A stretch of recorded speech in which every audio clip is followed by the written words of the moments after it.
సంఘములో చేర్చబడినటువంటి ప్రతి వ్యక్తికి కూడా దేవునికి ఉన్నటువంటి గాడ్ కైండ్ ఆఫ్ ఫెయిత్, అంటే దేవునికి ఎంత విశ్వాసం అనేది ఉందో మన జీవితాల్లో ప్రతి విశ్వాసి కూడా అంత జీవితాన్ని, అంత విశ్వాసాన్ని మనము చేయవలసినటువంటి వారమై ఉన్నాం. మనందరికీ విశ్వాసులం అని చెప్పుకుంటూ ఉంటాం. విశ్వాసం అనేది ఉంది అన్న విషయం మనకు తెలుసు.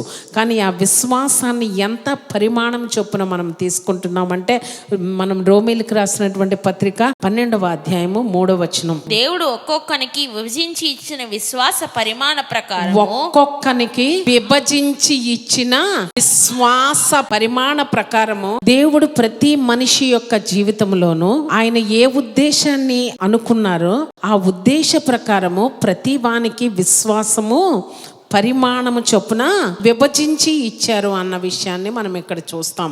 అంటే ఈ విశ్వాసం అనేది ఏమిటి అంటే, హెబ్రీలకు రాసినటువంటి పత్రిక 11వ అధ్యాయము మొదటి నుండి కొన్ని వచనాలు చదువుకుంటే మనకి అర్థమవుతూ ఉంటుంది. విశ్వాసం అనున్నది అన్న విషయం మనకు అక్కడ కనబడుతుంది.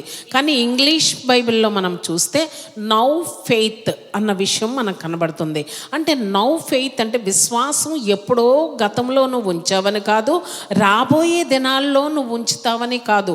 నౌ ఫెయిత్ అంటే అర్థం ఏంటంటే ఇప్పటికీ నీకు కావలసినటువంటి విశ్వాసం. అంటే ఈ విశ్వాసము అన్న మాట ప్రక్కన అనున్నది అన్న మాట మనకు కనబడుతుంది.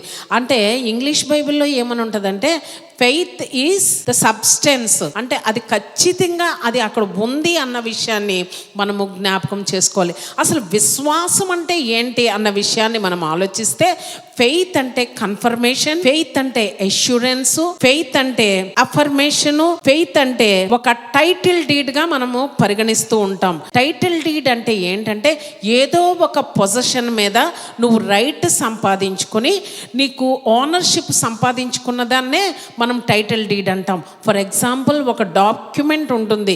ఆ డాక్యుమెంట్లో నీకు రైట్స్తో కూడినటువంటి ఆ position, it belongs to you అన్న పరిస్థితుల్లో అది నీకు అప్పగించబడుతుంది టైటిల్ డీడ్ అంటే. అలాగే మన అందరి జీవితంలో విశ్వాసం అనేది ఏంటంటే, నువ్వు ఏదైతే నిరీక్షిస్తున్నావో వాటిని ఫుల్గా నువ్వు పొసెస్ చేసుకోవడానికి దేవుడు నీకు అనుగ్రహించినటువంటి టైటిల్ డీడ్. టైటిల్ డీడ్ అంటే ఏంటంటే డాక్యుమెంటేషన్ ఉంటుంది, డాక్యుమెంట్స్ అనేవి ఉంటాయి. ఆ డాక్యుమెంట్స్ ఏంటంటే ఫుల్ రైట్తో నీ చేతికి అందించబడ్డం, అది విశ్వాసం.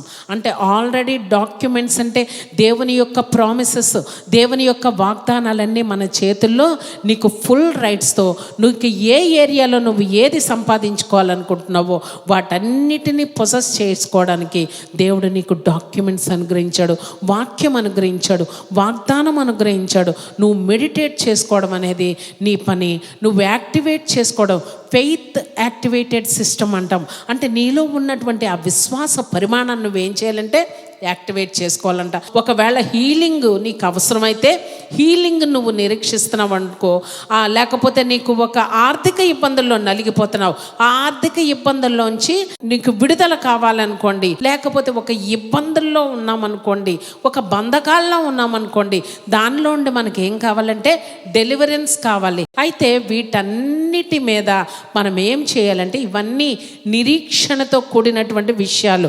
ఈ నిరీక్షణ అనేటటువంటిది ఏమిటి అంటే, నీకు విశ్వాసం అనున్నది అంటే, నీకు విశ్వాసం అనేది నీ కంటికి కనబడదు, కానీ నువ్వేం చేస్తావంటే నిరీక్షించేదాన్ని ఉన్నది అనుటకు రుజువు. దేవుని పరిశుద్ధ నామమునకు మహిమ కలుగును గాక. గాడ్ కైండ్ ఆఫ్ ఫెయిత్ని నీ సిచ్యుయేషన్ మీదకి నువ్వు రిలీజ్ చేసుకోవాలి. ఆ రిలీజ్ చేసుకునేది ఏంటంటే నీకు దేవుడిచ్చినటువంటి పరిమాణము చొప్పున దాన్ని నువ్వు రిలీజ్ చేసుకోవాలి. ఫెయిత్ అనేది రియల్ ఫ్యాక్ట్స్ మనకు కనబడుతూ ఉంటాయి, కానీ మనము ఏదైతే ఊహిస్తామో, ఏదైతే అనుకుంటామో అది మన కంటికి కనబడదు. ఆ కనబడని దాన్నే నువ్వు విశ్వసించవలసినటువంటి వారమై ఉన్నాం. మన 5 సెన్సెస్కి కూడా కనబడినటువంటి విషయాల్ని విశ్వసించడం ద్వారా ఆ మెరకిల్ మనము పొందుకోగలం. దేవుని పరిశుద్ధ నామమునకు మహిమ కలుగునుగాక. అయితే విశ్వాసము అనునది అంటే అది ఒక సబ్స్టెన్స్, అనునది అన్న విషయం మనం విన్నాం. అది మన విష్ఫుల్ థింకింగ్ కాదు. అంటే విష్ఫుల్ థింకింగ్ అంటే మనం కొన్ని విషయాలు మనకి ఇలా మంచి జరగాలి, మనకి ఇలా పాజిటివ్ జరగాలి అనేది మనం అనుకుంటాం. కానీ విశ్వాసం అనేది నీ థింకింగ్ ప్రకారంగా కాదు. కానీ దేవుడు ఏమి మన జీవితంలో చేయాలనుకున్నాడో అది చేయడానికి నువ్వు మార్గము సరళం చేసుకుని నువ్వు గ్రౌండ్ సంపాదించుకుని ఆ మిరకిల్ సంపాదించుకోవడానికి ప్రభువు నీకు అనుగ్రహించినటువంటి గొప్ప వరం. కనుక ఈ ఫెయిత్ అనేది భూలోకానికి సంబంధించినటువంటి కరెన్సీ కాదు, ఆ పరలోక సంబంధమైనది. ప్రభువు నీకు అనుగ్రహించినటువంటి పరిమాణం చొప్పున నువ్వు ఆపరేట్ చేసుకోవచ్చు. దేవుని పరిశుద్ధ నామమునకు మహిమ కలుగును గాక. ఈ విశ్వాసం అనేది మనల్ని ఏం చేస్తుందంటే మనల్ని స్ట్రెంగ్తన్ చేస్తుందంట. అంతేకాకుండా మన జీవితాల్లో మనం ఏమైతే కావాలనుకుంటున్నామో వాటన్నిటినీ అపోల్ చేసి గ్రౌండ్ చేసి పెడుతుందంట మనకు. అంటే అవి మన జీవితంలో అవి మనము అనుభవించుటకు, మనం వాటిని పొందుకొనుటకు, వాటిని స్వతంత్రించుకుంటకు అది మన కొరకు ఒక మార్గాన్ని సరళం చేస్తుందంట. దేవుని దగ్గర నుంచి మనకి కొన్ని నీడ్స్ ఫుల్ఫిల్ అవ్వాలి. ఈ నీడ్స్ ఫుల్ఫిల్ అవ్వి దాన్ని పొసెస్ చేసుకోవాలంటే, ఆ పొసెషన్లోకి మనము అడుగు పెట్టాలంటే విశ్వాసం అనేది తప్పక గ్యారంటీ ఇస్తుందంట. అంటే విశ్వాసం అనేది ఏంటంటే దేవుని దగ్గర నుంచి నువ్వు ఏది పొందుకోవాలనుకుంటున్నావో అది పొందుకొనుటకు విశ్వాసం ఖచ్చితంగా ఒక గ్యారంటీ అంటది. దేవుని పరిశుద్ధ నామమునకు మహిమ కలుగును గాక. మన జీవితాల్లో నువ్వు ఏది విశ్వసిస్తే అది మనకు జరుగుతుంది. మనం ఇప్పుడు మోడర్న్గా ఏమని ఆలోచిస్తున్నాం? Positive thinking. As a man thinketh so is he అనే విషయం మనందరికీ తెలుసు. అయితే విశ్వాసం అనేది మనకి ఏం చేస్తుందంటే నువ్వు ఏది సంకల్పించుకున్నావో, దేవుడు నీ జీవితంలో ఏది చేయాలని నువ్వు ఆశపడుతున్నావో అది దేవుడు నీ పక్షాన చేయడానికి విశ్వసించడం నీ వలన అయితే అది నీకు గ్యారంటీగా జరుగుతుందంట. విశ్వసించినప్పుడు ఇంకా డౌట్ పడద్దు. దేవుడు నా కొరకు గొప్ప కార్యాలు చేశాడు, గతంలో చేశాడా, రేపు చేస్తాడా అన్న విషయాన్ని ప్రక్కన పెడితే ఈ రోజు నా కొరకు చేస్తాడు. నౌ ఫెయిత్ అనేటటువంటి విషయం మనకు కనబడుతూ ఉంటుంది. ఎప్పుడైతే నౌ ఫెయిత్లో గాడ్ కైండ్ ఆఫ్ ఫెయిత్తో నువ్వు ఏది రిలీజ్ చేస్తే నీ పక్షాన దేవుడు మిరకిల్ చేస్తాడు. దేవుని పరిశుద్ధ నామమునకు మహిమ కలుగును గాక. అయితే ఈ విశ్వాసం అనేదాన్ని మనం ఆలోచించినట్లయితే ఇది ఒక కన్ఫర్మేషన్ అని మనం మాట్లాడుకుంటున్నాం. అంటే ఇట్ బిలాంగ్స్ టు మీ, అంటే ఇది నాది. కన్ఫర్మ్ చేయి. నువ్వు కన్ఫర్మ్ చేసావా? నువ్వు కన్ఫర్మ్ చేస్తే నేను ఆ కార్యాన్ని చేస్తాను.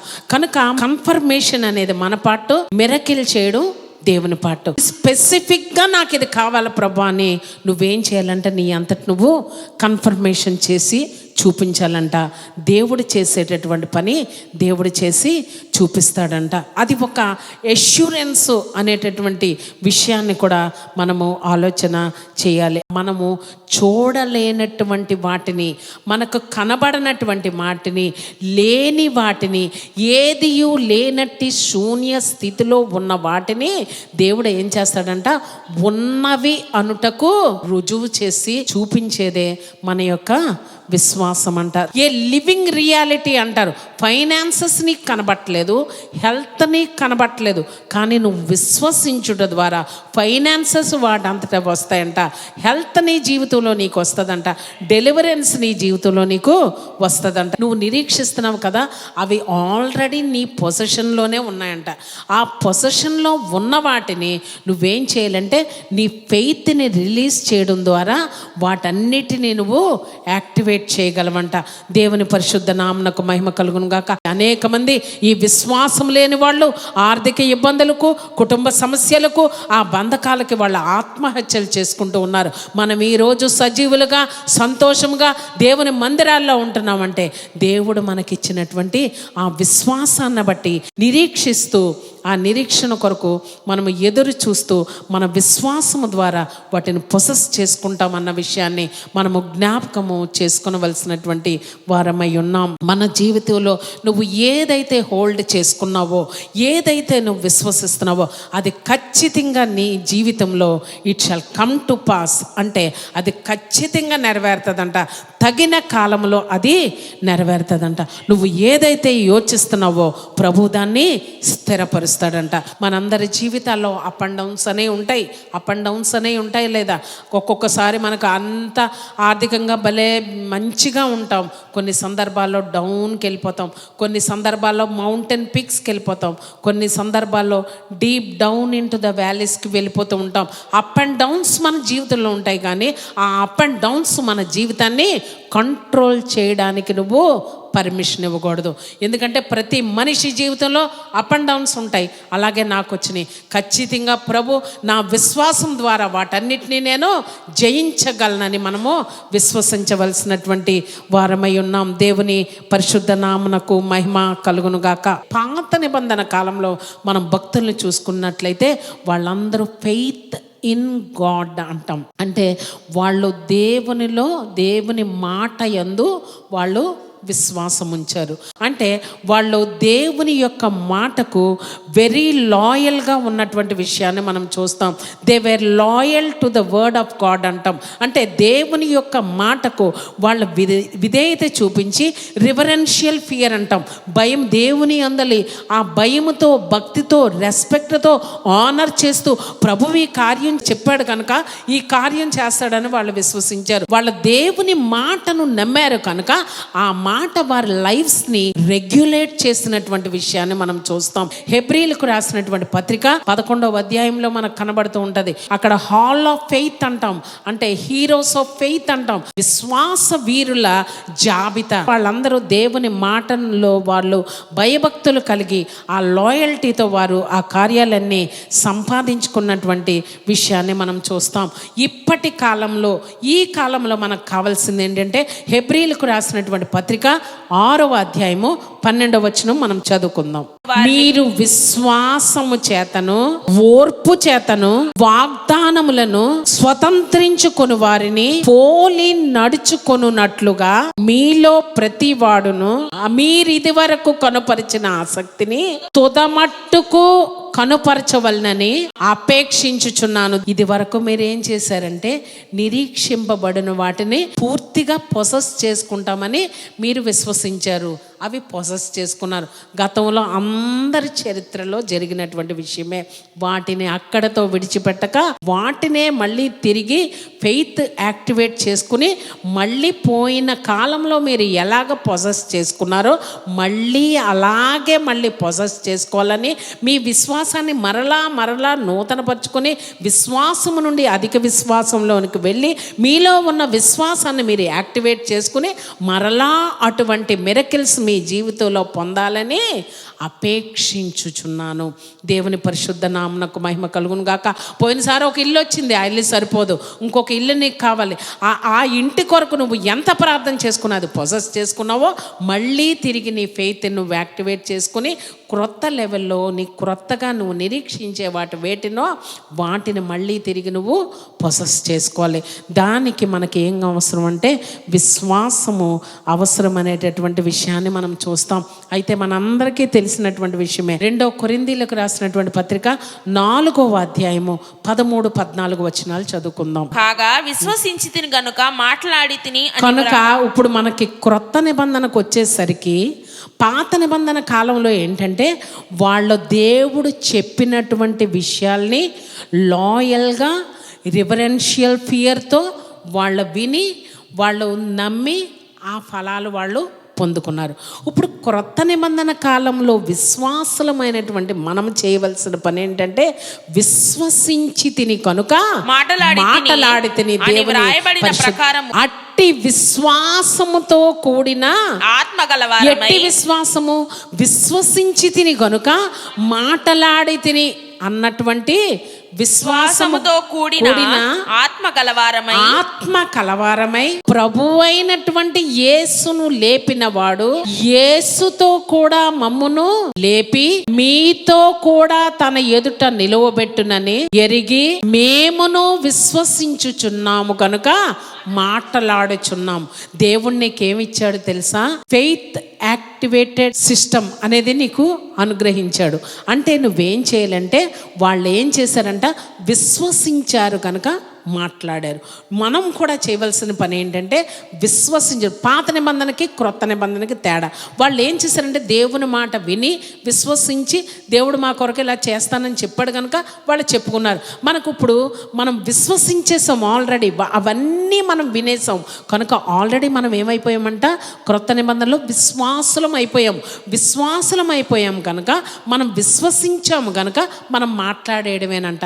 అంటే గతంలో నువ్వు చేసావు కదా ప్రభు, ఇప్పుడు కూడా నువ్వు చేస్తావని మేము విశ్వసించి పలికేస్తున్నామని నువ్వు పలికేస్తే దేవుడు దాన్ని మేనిఫెస్ట్ చేసి చూపిస్తారంట. 2 కొరింథీ 4:16 మేము దృశ్యమైన వాటిని చూడక అదృశ్యమైన